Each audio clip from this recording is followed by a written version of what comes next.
Reportajes.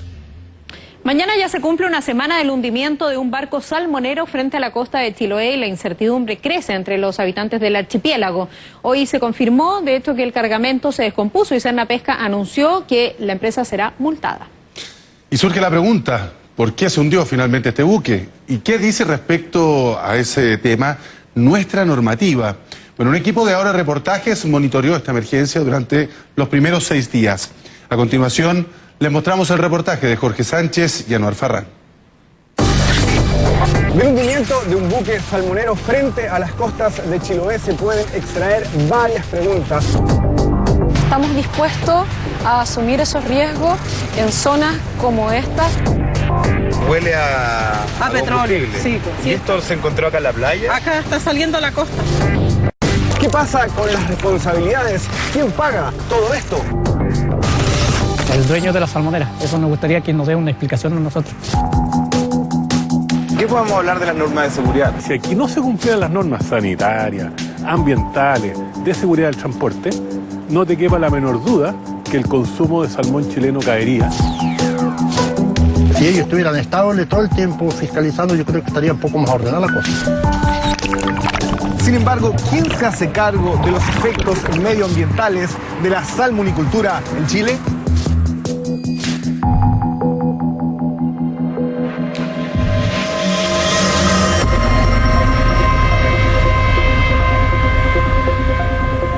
Son las 11 de la mañana del miércoles 18 de octubre y desde el aire nuestro dron capta estas imágenes.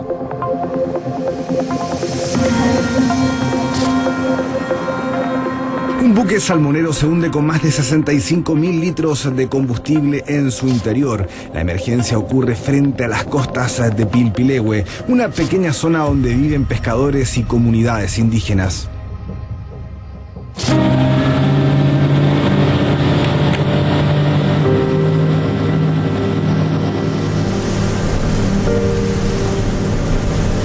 Accedemos a la zona. Hasta ahora solo se ha derramado el combustible que estaba sobre la cubierta, unos 600 litros que forman esta mancha que se aprecia desde el aire. El problema es que la mayoría permanece en el interior de este wallboat.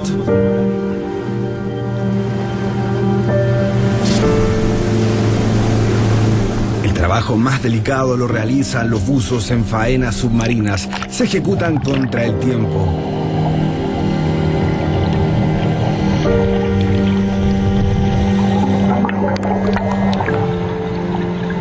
La idea es evitar una emergencia medioambiental. A esta hora, personal de la Armada trabaja intensamente con 2 misiones claras. La primera es evitar que el combustible se derrame y la segunda, intentar rescatar las 200 toneladas de salmón que aún permanecen al interior de este buque.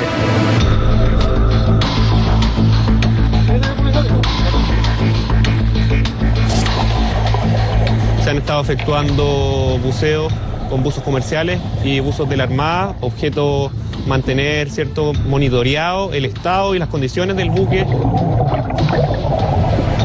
El buque se mantiene estanco, el petróleo no ha aflorado a la superficie.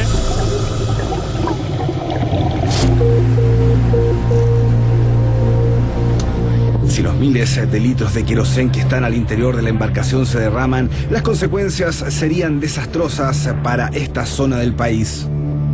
Esta bahía, que es la bahía de Aoní, tiene 3 centros de cultivo de salmones y está sembrada también con 4 centros de cultivo de choritos. Además de eso, todo lo que es la flora y fauna que está de forma natural, ¿cierto?, acá en la zona. Desde la playa de Pilpilehue es posible ver parte de la embarcación hundida. Los afectados directos por este eventual desastre serían ellos, los vecinos y pescadores que desde la costa miran con angustia el tremendo operativo que se ha montado en una playa poco conocida. Eso hasta ahora. Lo último que esperaba acá, de tanto problema de tener con la salmonera, con Camanchaca, que está aquí al frente, que un barco se hunda acá al frente en mi casa. Eso es preocupante. No sé qué medidas están tomando para tener seguridad en los trabajos que hacen las empresas.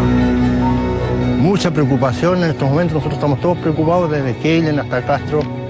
especialmente la gente, los más afectados seríamos aquí nosotros los principales, los primeros seríamos nosotros los afectados.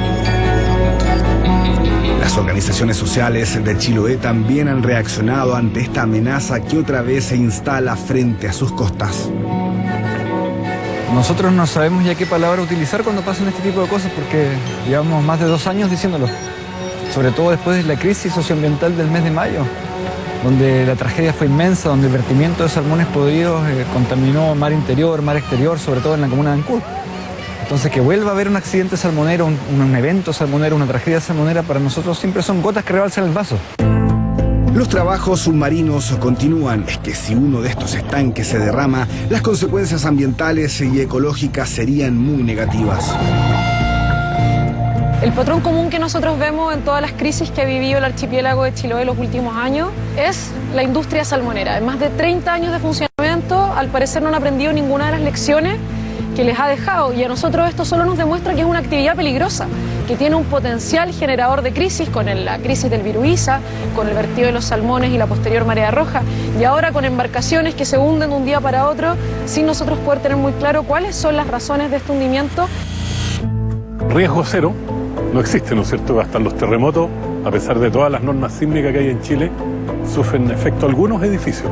En nuestra industria exactamente pasa lo mismo, pero si tú ves 30 años de industria, ¿cuántos casos como este ha habido? Contados con los dedos de la mano. Son situaciones fortuitas que además se investigan y si hay normas no cumplidas se sancionan, y son sanciones bastante fuertes, y por lo tanto las empresas se cuidan de que no pasen este tipo de situaciones y tienen altas normas de seguridad. Chile es el segundo productor a nivel mundial de salmones. La empresa genera cerca de 70.000 puestos de trabajo en el sur del país, una cifra importante. Sin embargo, ¿quién se hace cargo de los efectos medioambientales de la salmonicultura en Chile? Desde el año 1986, la Asociación de la Industria del Salmón agrupa las principales empresas que abastecen más de 70 mercados internacionales. Sus oficinas están en Santiago y Puerto Montt. Según su presidente, los beneficios de esta industria superan con creces a las propias deficiencias. El sur de Chile cambió con la industria del salmón. Esta era una zona postergada del país, no había infraestructura. Hoy día falta mucha infraestructura, pero antes no había nada de infraestructura, no había profesionales.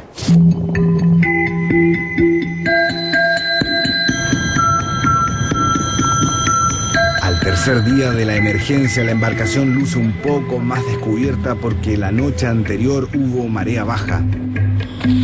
Los buzos se lanzan con la misión de impedir que el agua se contamine con queroseno. El tercer día de la emergencia está marcado por los 37.000 peces que yacen en compartimentos herméticos que se activaron una vez que se comenzó a hundir el barco. El Seikongen es un buque nuevo y con poco uso. 200 toneladas de peces que al momento del siniestro estaban vivos, hoy yacen muertos y amenazan con convertirse en riles que contaminarían aún más estas aguas. Para aquel día viernes estaba contemplado su retiro, pero repentinamente la actividad se suspende. La gente de Greenpeace también llega hasta la zona. Bueno, acá vemos que la desinformación es lo primero que reina en las primeras horas de crisis, la nula información a la gente de acá. Han pasado 3 días y recién luego de 3 días se les están dando algunas explicaciones. Cuando uno mira la evaluación ambiental de este tipo de proyectos, no encontramos ningún protocolo que diga cómo actuar ante este tipo de crisis. Vimos que después de 1 día y medio recién se bordeó todo el buque con las barreras de contención de combustible. ¿Qué hubiese pasado si el combustible hubiese empezado a salir antes? Hoy día tendríamos acá, en esta playa, contaminación por petróleo. Pero en la playa de Pilpilehue, que a todo esto queda bien cerca de Chonchi, los vecinos denuncian que ya hay restos de contaminación. Estas cosas lo están sacando de medio. ¿Eso tiene petróleo? Y esto en antes habían botes que estaban recogiendo a medio de esto. Seguramente esto tiene petróleo. Huele a petróleo, sí. Pues. Efectivamente tiene olor a combustible. ¿Y esto se encontró acá en la playa? Acá está saliendo a la costa. Ya hemos encontrado varios de estos y incluso los botes a medio están ellos recolectando lo que se está soltando seguramente y lo están recolectando. aire apreciamos el perímetro que está cerrado y con elementos absorbentes para limpiar el combustible y la pintura que se encontraban en la superficie del barco. Aparentemente son estos filtros los que están llegando a la playa. Que se reunieran con nosotros el dueño de la salmonera. Eso nos gustaría que nos dé una explicación a nosotros, como comunidad indígena, que nos den una explicación.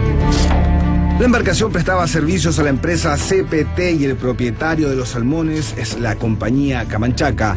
Ninguno accedió a dar una entrevista. CPT emitió un comunicado donde señalan que contrataron a la empresa Ocean para el sellado de los estanques de combustible.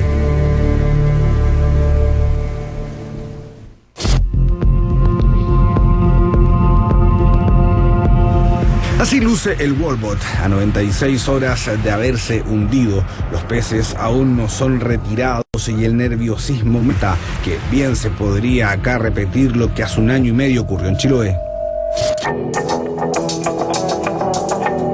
A principios de 2016, el vertimiento de toneladas de peces en descomposición frente a las costas de Ancud provoca la contaminación de sus aguas. Este hecho sería uno de los detonantes de los movimientos sociales que entre abril y mayo mostraron el descontento de centenares de chilotes.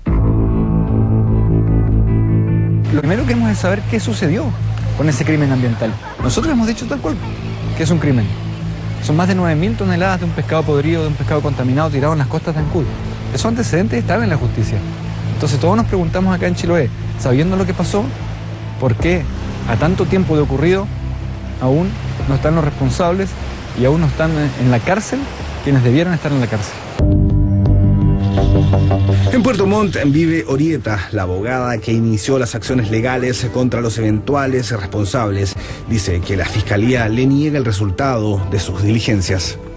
La legislación que regula esta actividad económica no solamente es escasa, sino además es débil, porque podría ser escasa, pero estricta. Efectivamente, al contemplar los documentos se aprecia que lo único que se regula y sanciona en los protocolos del Servicio Nacional de Pesca son las extracciones. ¿Cómo se va a extraer el producto del mar y cómo se va a sancionar si esa extracción no es conforme a los permisos que establece Sernapesca? Pero de protección al medio ambiente, absolutamente nada. Aquel vertimiento fue incluso autorizado por el Servicio Nacional de Pesca. El tema es que aparentemente se ejecutó mal y ocultando información. En marzo del 2016, el Estado de Chile, a través del servicio de Sernapesca, autoriza a las salmoneras a vertir 40.000 toneladas de salmones muertos al mar. A 1 año y medio, nosotros sí sabemos lo que sucedió, pero en la justicia no hay luces. Son más de 2.250 querellas que coordinamos nosotros como movimiento social el año pasado. A 1 año y medio de eso no sabemos qué pasó. Sigue en la justicia entrampado, al parecer no se han hecho las diligencias que corresponden. Pero ¿por qué se hundió el Seikongen? El barco fue construido en Hong Kong y desde el comienzo presentó algunas deficiencias. Según Greenpeace, estas fueron registradas por la Autoridad Marítima de China antes de zarpar. Las supuestas fallas tenían relación con cuestiones eléctricas y aspectos de navegación, además de problemas en puertas contra el fuego. Las deficiencias no impedían zarpar, pero sí obligaban a un nuevo chequeo. En octubre, tras la primera semana de operación, el buque otra vez se presenta anomalías. Esta vez fue revisado en los astilleros de Puerto Montt, pero después volvió a trabajar. Toda actividad asume cierto riesgo. El tema es que estamos dispuestos a asumir esos riesgos en zonas como estas, donde si es que ocurre un impacto es irreversible y donde la gente depende de recursos que además son nuestro ícono a nivel internacional. El quinto día de la emergencia está marcado por un nuevo fracaso en la extracción de la carga. La normativa obliga a evacuar los peces durante las primeras 48 horas, pero acá evidentemente hay problemas. La operación ya ha sido suspendida varias veces. ¿Cómo ve usted la salmonicultura? ¿Ha cumplido en Chiloé? Yo creo que sí, habrá cumplido, pero a media, no como debía ser. Usted, como dice bien, le da mucho trabajo a la gente, porque a la gente también le ha dado vida, se puede decir, pero también está perjudicando, está contaminando. Todas las lanchas, todos los días las lanchas trabajando, botando petróleo, aceite en el agua. Desde el cielo se aprecia la belleza de la zona. También se contempla un mar sembrado con boyas y lienzas que demarcan y parcelan los espacios de producción. Hay infinidad de centros y cultivos. La salmonicultura comenzó a desarrollarse a mediados de los años 80 en el sur del país. Esta es una industria joven, ¿eh?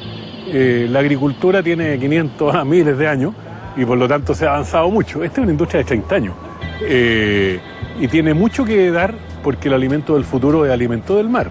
Y como todos sabemos en el mundo, las pesquerías están bastante agotadas y por lo tanto el alimento del mar va a venir de la acuicultura.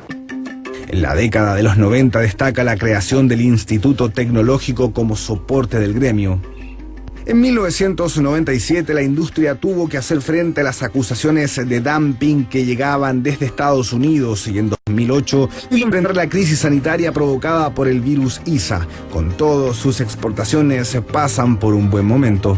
Bueno, nosotros somos los segundos productores a nivel mundial, el primero es Noruega. En Chile generamos bastante más trabajo que en Noruega, porque en Noruega no procesan el salmón, sino que lo producen y lo van a procesar a países de Europa Oriental, donde la mano de obra es más barata. Aquí hay mucho más empleo proporcional a lo que produce Noruega, porque aquí lo producimos y además lo procesamos.